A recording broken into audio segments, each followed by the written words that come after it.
So, ang sinasabi ko po doon is if 1 centimeter away yung vein mo sa skin, below, 1 centimeter away ka magpa-puncture. Para pag nag-puncture ka, straight siya doon mismo sa vein. Actually, yun nga lang, kailangan mo may ultrasound ng teleflex. Kaya lang ito cardio yan.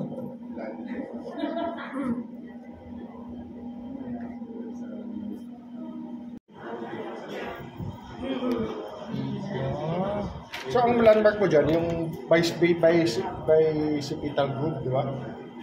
So, medyo madami yung napasok ko. Pero usually, pwede na yung 20 lang. Kasi for access... Yan na rin yung sheet, di ba? Yes, ma'am. Isa lang yung dilator ng sir. Pakita mo kita, Keso. Sasabihin kay Sir John, business meeting ka. Later daw.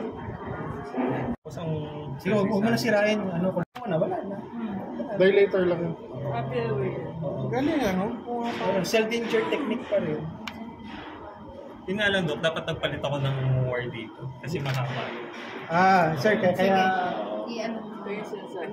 Hindi, para nandun yung guide mo. Nandun pa rin yung Kasi, Dok, pag pinasok mo siya dito,